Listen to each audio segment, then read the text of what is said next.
হুসাইন সিদ্দিকী আল কুরাইশি রাহমাতুল্লাহ, যারা মুরব্বী আছেন খুব ভালো জানবেন, উঠবে না হুজুর পীর কেবলা ঘটনা আপনাদের জানা আছে। দুনিয়ার জমিনে যখন এলেন মৃত সন্তানের ন্যায়, আপনারা শুনেছেন, জানেন? কারা কারা জানেন? হাত তোলেন তো দেখে, কিন্তু বুঝতে পারবো কজন জানেন। ও খুব বেশি জানেন, 8-10 জন মোটামুটি। দুনিয়ার জমিনে এলেন ঠিক মৃত সন্তান, শ্বাস প্রশ্বাস চলেনি, কাদা কাদা করেনি, শুনেছেন তো নাকি? জি জি। ইনি হলেন মায়ের পেট থেকে ওলি, মাদারজাত ওলি। দুনিয়ার জমিনে যখন আসলে ঠিক মৃত সন্তান, শ্বাস প্রশ্বাস চলে, সকলে জানে মৃত সন্তান, আত্মীয় স্বজনরা সব আসছেন, খাচ্ছেন। জি, কিন্তু মুজাদ্দিদ জামান দাদা হুজুর পীর কেবলার ইলমে আছে, কাছে পাঠিয়ে দেবে এটা, উনি কিন্তু কোনো মৃত সন্তানের জন্য একটা প্রস্তুতি আছে, কিছু কাজ আছে, কি মরা ছেলের কাজ আছে। মৃত সন্তান কিন্তু উনি কোনো প্রস্তুতি না নিয়ে, তার মানে ওনার ইলমে আছে। তো জানাবি উনি বললেন একটু কষ্ট করে দেখার জন্য। কষ্ট মানে আধ্যাত্মিক ক্ষমতা, ইলমে জাহিরি, ইলমে বাতিনি। এই বাতিনি চোখ আল্লাহ যাদের দান করেছেন, কষ্টুল কবুর হয়। জি, বাতিনি চোখ, জাহিরি চোখটা বন্ধ করলে বাতিনি চোখ খুলে যায়, আল্লাহ আরশ আজিম পর্যন্ত নজর চলতে থাকে। বলুন সুবহানাল্লাহ। ইত্তাকু ফিরাশাতাল মুমিনি ফাইন্নাহুম ইয়ানজুরুনা বিনুরিল্লাহি তাআলা। রাসূলুল্লাহ জানিয়ে দিলেন, ইত্তাকু ফিরাশাতাল মুমিনি, আল্লাহ ওয়ালাদের ধারণাকে ভয় করো, ভয় করো, ভয় করো। আল্লাহ ওয়ালাদের ফিরাশাতকে ভয় করো। আল্লাহ ওয়ালা, আল্লাহর ওলি বান্দারা আল্লাহর নূরের ভিতর দিয়ে দেখতে পান। বলুন সুবহানাল্লাহ।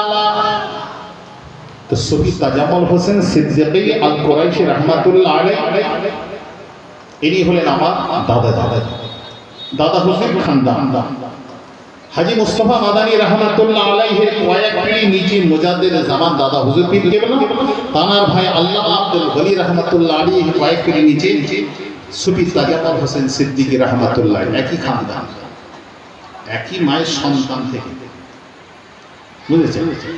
হাজী মুস্তাফা মাদানী রাহমাতুল্লাহ আলাইহি সে আছে মেদিনীপুরের জমিনে, আর তানার ভাই আল্লামা আব্দুল গনি রাহমাতুল্লাহ আলাইহি সে আছেন আপনার নদিয়ার মাটিতে।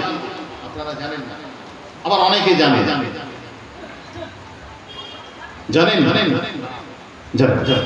কি এখানে অনেকে জানে, এসব জলসায় যান, আমাদের রাসূলুল্লাহ কিয়াম আপনার মিত্রি বিদারুল ভাই, তারপর ওই আরেক ভাই নাম রয়েছে আমাদের ওই কালামুল্লাহ ভাই, ওনার নামটা ভুলে যাচ্ছে, ওনারা সব জানো জলসায় অনেকেই আপনারা জাননি। ওনার মাজার হচ্ছে আপনার ওই কৃষ্ণনগর পার করে দেবগ্রাম শান্তিপুর, ওখানে হুজুরের মাজার। যিনি হলেন দাদা হুজুরের খানদান, দাদা হুজুরের প্রবীণ প্রধান খলিফা, জি প্রধান এবং প্রবীণ খলিফা, উনি হলেন সিদ্দিক হুজুর পীর কেবলা শ্বশুর, উনি হলেন আমার দাদা জান। ওই ফুরফুরার জমিন থেকে আল্লামা আব্দুল গনি রাহমাতুল্লাহ আলাইহি উনি নদিয়ায় চলে গেলেন, ওনার ভাই হযরত মুস্তাফা মাদানী রাহমাতুল্লাহ আলাইহি মেদিনীপুরে চলে গেলেন। দু ভাই, ও দাদা হুজুর পূর্বপুরুষ খানদান। আপনার নদিয়ায় যাবে চৈত্র মাসে জলসা হয়, এখান থেকে কিয়ান ভাইটা সব আছেন, চেনেন তো? আমরা রাসূলুল্লাহ এই বেদারুল ভাই দোকান আছে আপনার, ওই সব আপনার রাসূলুল্লাহ এনারা সব জান, অনেকেই জান। সাতশো থেকে যান, আমার কয়েকদিন পরে 700 মিলে আসবে, ওখান থেকে জুলগরমপুর থেকে সব মৌলানা বশির চেনেন আপনাদের এলাকার, উনিও যান।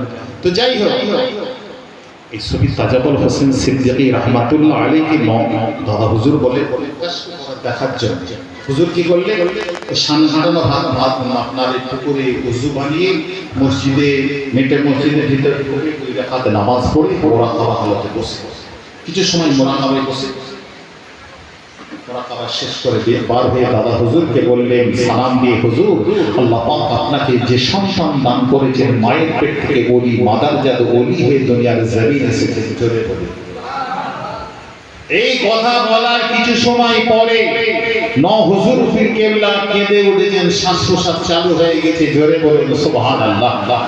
যিনি কষ্ট করলেন দাদা হুজুর পীর কেবলা জানাকে এই দায়িত্ব দিলেন, ইনি হলেন আলা হযরত পীর শাহ সুফি তাজাম্মুল হুসাইন সিদ্দিকী আল কুরাইশি রাহমাতুল্লাহ আলাইহি। সাইয়েদনা হুজুর পীর কেবলা শ্বশুর আমার দাদাজান শুয়ে আছেন দুনিয়ার জমিনে।